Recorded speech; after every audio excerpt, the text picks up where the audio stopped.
What is up, everybody? Welcome to DFS by the Numbers. This is my betting breakdown video for UFC Vegas 68. We have Sergey Spivak going against Derek Lewis.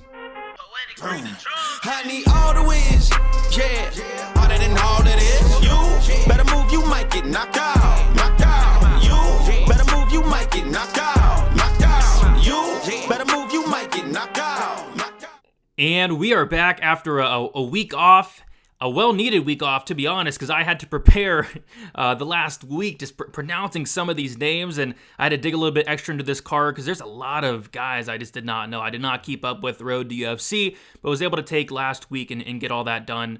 And yeah, honestly, found some bets. I think this is a sketchy card. Obviously, a lot of newcomers, a lot of guys we don't know a lot about, so it's a card where I'm going to tread very lightly, but there's some spots sticking out. I think from a name value perspective, this card sucks, but from like a fan standpoint, from like how exciting I expect it to be, I think it's going to be a very exciting fight. I think, these are awesome fights, to be honest, stylistically, and I see a lot of finishes. So that's a card I'm looking forward to, and I do have, I think, like 7 bets for this card, and I think 4 of which are plus money. So looking forward to talking about it. As always, we're going to go through these fights from a betting perspective and a betting perspective only. If you want a further in-depth breakdown on why I like which fighter, on why I am betting what, be sure to check out my full card breakdown and prediction video I posted on Sunday. And yeah, guys, I'm getting ahead. I think I'm 8 fights deep already into UFC 284 for next week. I have 2 bets already. Feels good to kind of get ahead here. And I kind of had to, because man, this card,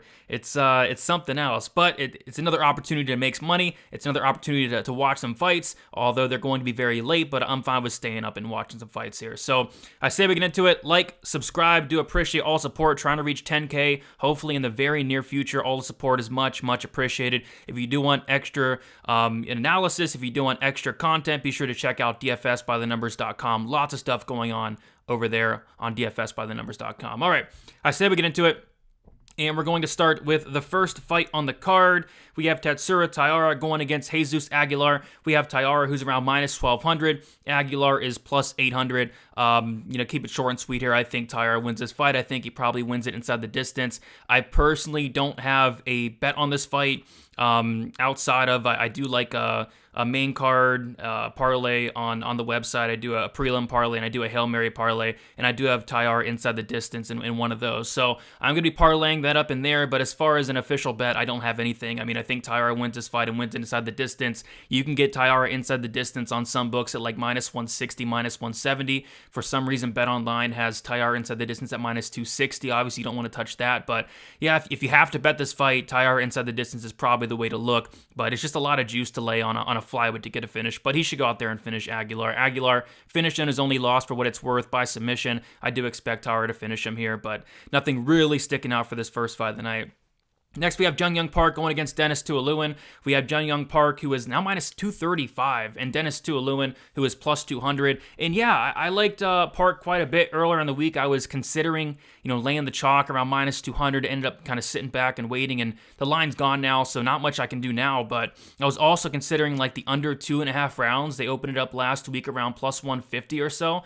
And again, I was kind of like waiting and seeing maybe I can get the fight doesn't go to decision at plus money, and that just wasn't the case because they waited forever to open up that line. So I missed that, and now you got the under 2.5 rounds at like minus 125. So I know a lot of people are on that. That's one of the most popular plays of the week. If you got in early, good. If you got in late, I don't love it as much, to be honest, at chalk here, just because I could very well see Jung Young Park kind of grinding out a decision. I think both guys are tough here, but yeah, if anything, it would, maybe Park is a parlay piece, maybe, but just another fight where I kind of missed the boat on both the under and both Jung Young Park at this point. So it's a pass for me, no bet for me yet on this card. Next, we have a fight that I absolutely don't have a bet on. We have Jeon Kim going against Mandy Bum, and I want nothing to do with this fight. I have no interest in betting this fight. I would not recommend anybody bet on this fight. Jeon Kim is like a minus 275 favorite, which is frightening considering she's 1-4 in her last 5 fights. She has like a 30% striking accuracy. She hits the air more often than not. And Mandy Bum, she's not great. She's 0-2 in the UFC, and I had a lot higher hopes for her before she came into the UFC, but that just has not been the case. Nothing's translated to the UFC. She's looked completely awful. I had a bet actually on Victoria Leonardo in her last fight at plus money. And if that tells you anything, betting on Victoria Leonardo just goes to show you how I feel about Mandy Bum. But, Kim should win this fight. She should do more, but she's in a lot of close fights. Like, this fight could potentially be competitive, and if you're holding a minus 275 ticket on Kim, you're going to be crapping yourself. So it's not worth the sweat. It's not worth, just not being able to sleep at night. Just gave a ticket of Jin Young Kim at like minus 275. So she should win, but I'm not touching it. Good luck to whoever is, because I know a lot of people. I've heard people say I'm putting the house on Ji Young Kim. I'm putting the mortgage on Ji Young Kim. Just things I never thought I'd hear anybody say before, but apparently Ji Young Kim's a stone cold lock. 1-4 Ji Young Kim, who couldn't hit water if she fell out of a boat, is a stone cold lock. But just be careful, guys. She should win, but be careful. Okay, we're gonna get into my action now. I'm not betting on that last fight. I'm betting on this fight though. We have Hung Sung Park going against Sung Duk Choi. So right off the bat, these road to UFC fights, I actually like a lot of spots on these fights, but I'm being smart. I gotta keep it light here. There's a lot of unknowns in all 4 of these fights, right? A lot of unknowns about all 8 of these fighters, right? So I want to keep it light. So that's what I'm doing here. All these bets I have on these 4 fights, and I have bets on all 4 of them. They're light. The first bet is going to be, I have a half unit shot on the fight doesn't go to decision in the Hung Sung Park Sung Duk Choi fight. The reason being is this line just doesn't make much sense to me. Hung Sung Park is a finisher. This guy has finished all but one of his wins. The win he did not finish was his MMA debut back in 2018, like 5 years ago. This guy's dangerous on the feet, and especially he's dangerous on the mat. Really good ground and pound, really good submission game. If he gets Sung Duk Choi down, I think he finishes him here. On top of that, I think Choi's cardio is suspect as well. I can see a Park early finish, and I can see a Park late finish. So Hung Sung Park, these names gonna get me, man. Hung Sung Park, a guy that is a finisher. He's a big favorite. He's like minus 200. Why is the fight doesn't go to decision, plus 160. So I put a half unit on that. I don't think there's much finishing upside for Sung Duk Choi, to be honest, but, Hung Sung Park, he is defensively irresponsible, and there wasn't much of a difference between, Hung Sung Park inside the distance and the under 2.5. The fight doesn't go to decision. So I just took the fight doesn't go to cover both sides, but I do think it's Park that does go out there and get a finish at some point in this fight. I think it could be first round. I think it could be late, but I think he has a chance to get a finish here. Plus 160, half a unit on that. Next, we have Rinya Nakamura going against Toshiyami Kazama, and I do have a bet here. I have a 1 unit shot on the under 2.5. I got this last week at minus 155. Not sure where that line's at now. I figured it moved quite a bit. A couple of these did move. So we see that is now at like minus 180, minus 188. So it has moved a little bit, but yeah, I like violence here. I even don't mind like the under 1.5, which is sitting at plus money, just because I expect Rinya Nakamura to make quick work of this guy. I think it's a terrible matchup for Kazama, who needs to get the fight down to the mat. On the feet, just looks very uncomfortable, looks very hittable. He's a guy that's going to, kind of pull guard, and I don't know if it's going to work against Nakamura, who is a world champion wrestler. He's not going to take him down, and if Kazama's forced to strike with Nakamura, Nakamura is going to starch his guy, I think. So I think it's round 1 Nakamura, but I like the under 2.5 here, and I do have a unit on it. And again, it's a spot that I typically would go heavier on, but road to UFC guys making their debut. Level of competition's not great. I want to keep it light for these 4 fights. All right, next we have Anshul Jubli going against Jekka Sarig. Oh, no, we have Jung Young Lee going against Yi Za. Not much to say. I like violence here. I think the fight doesn't go to decisions. A solid parlay piece. The under 2.5. Fight won't start round 3 is a solid parlay piece. And I do have 2 violence parlays that I'll talk about at the end. And this is one of those violent spots that I'm going to parlay.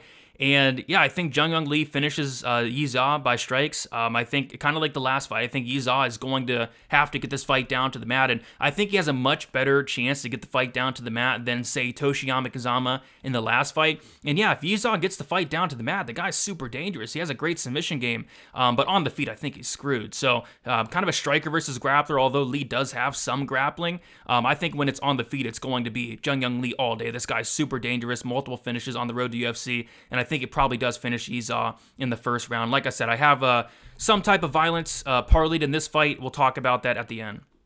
And then next we have Anshul Jubli going against Ejeka Seregi, and I do have some sort of violence parlayed here as well. I'll go over that at the end, but I do have the fight doesn't go to decision in a parlay.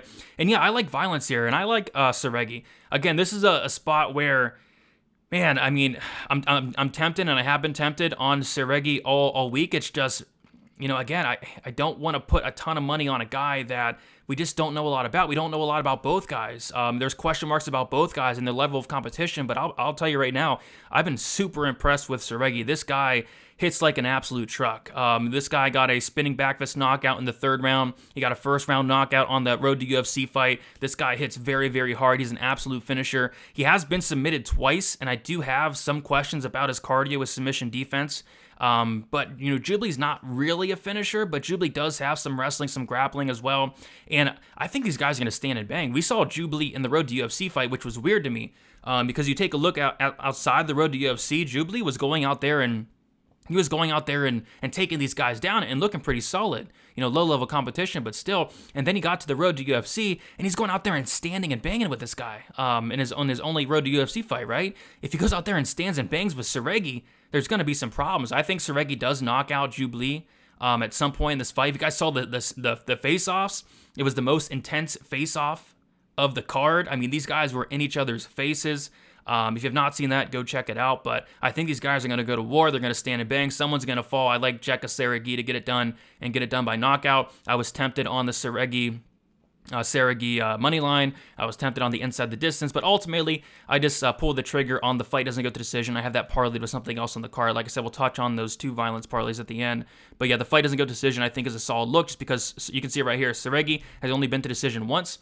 92% finish rate in his wins, and then he's been finishing both his losses, both by sub, and like I said, Jubli does have a solid submission game. All right, but yeah, give me some violence there as well. I think all four of these Road to UFC fights are going to be very violent.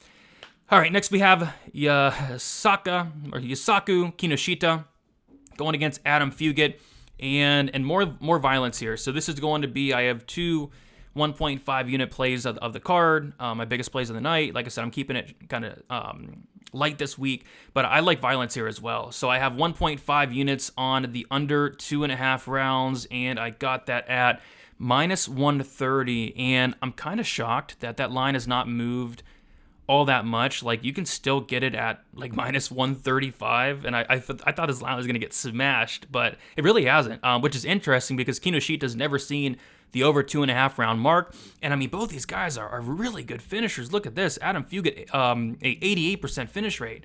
Kinoshita, a 100% finish rate. And Kinoshita hits like an absolute truck. Adam Fugit, very hittable. Showed like a 43% strike and defense in his MMA debut or UFC debut against Michael Morales. On top of that, Fugit's been knocked out twice. So yeah, I like the violence here. I like the under 2.5. I think Kinoshita does knock out a very hittable, questionable chin, Adam Fugit. But if Fugit's able to get this fight down to the mat, like, Fugit's dangerous. And on top of that, Fugit, even on the feet, is very dangerous. We've seen him go out there and knock guys out on the feet. So yeah, another violent spot that I really like on this card. And then we have Dooho Choi going against Kyle Nelson. And yeah, more violence here. I like violence a lot. I have 1.5 units on the under 2.5 rounds at minus 150. This was my first bet of the card, which was like last week, and I want to see where that line is now. I got to go to fight odds. So it's like, ooh, yeah. So minus 160. I see minus 175. I think violence here is the move. I mean, Dooho Choi, the guy's never in a boring fight. He's going to go out there and go to war in every single fight, and Kyle Nelson has no problem doing that as well, right? On top of that, Dooho Choi has not been in there in 3 years, right? Dooho Choi's not won a fight in almost 7 years. Dooho Choi's been knocked out his last couple fights. I went to an absolute war with Cub Swanson where he almost got knocked out a couple times in that fight. But yeah, I think these guys are going to stand and bang until one man falls. Both guys very defensively responsible. Both guys, I question their chin, their durability. I think this is a great violent spot. So 1.5 units, minus 150 for the under 2.5 rounds has moved a tad, but I think it's still playable. As far as a pick, I don't know. Dooho Choi should win this freaking fight, but again, the guy has not fought in so long. He's not won in almost 7 years. I would just caution anybody laying like minus 200 on Doo Ho Choi. This is a fight like if the Doo Ho Choi of old, like 8 years ago, 7 years ago, shows up, yeah, he should beat, Kyle Nelson. Even like the Doo Ho Choi of like 4 years ago shows up, he should beat Kyle Nelson, but we just don't know. I'm not touching this fight from a money line perspective. It's violence all the way for me. Both these guys, incredible finishers. Both these guys can absolutely be finished. Give me the under 2.5. Marcin Tybura going against Blagoy Ivanov. This is the most highly debated fight on the card, which is weird because this fight sucks. This fight's awful. I mean, this fight is favored to go to decision. It's a heavyweight fight. I mean, it's not often you see a heavyweight fight minus 200 to go to decision, but it is. Yeah, this fight's going to be terrible. I think it goes to decision. I think it's sloppy. I think it's greasy. I think not a lot goes on. I do have a bet here, unfortunately, because this was a spot that I had my eye out on.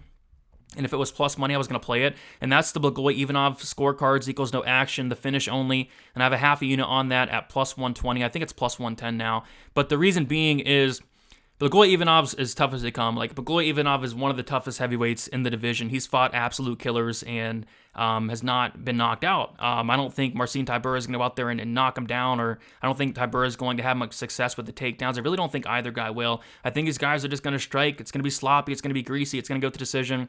But if there's a finish, I lean it being Ivanov. I mean, Ivanov has power. He has a lot of finishing ability that he showed outside the UFC. Inside the UFC, he's shown none, but Tybura has been knocked out 4 times, right? So if there is a finish, I kind of lean it being Ivanov, but I think this pushes more often than not. I think this fight does go the distance. It's a terrible fight.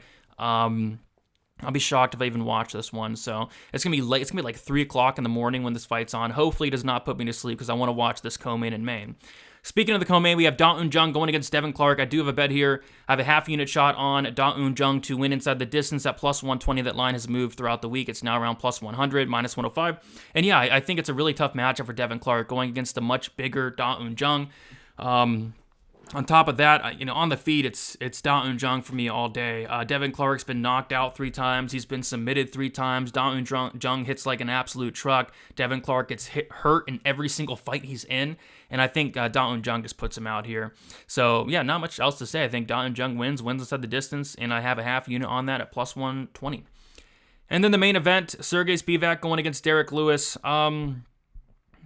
Who's out there laying minus 240 on Sergey Spivak? I mean, yeah, you got to favor Sergey Spivak just because he's going to be the minute winner here in every aspect of the fight. But, Derek Lewis should not be counted out in any fight at all. And I got to pick Sergey Spivak because, he should go out there and take down Lewis, break him down and make him quit, right?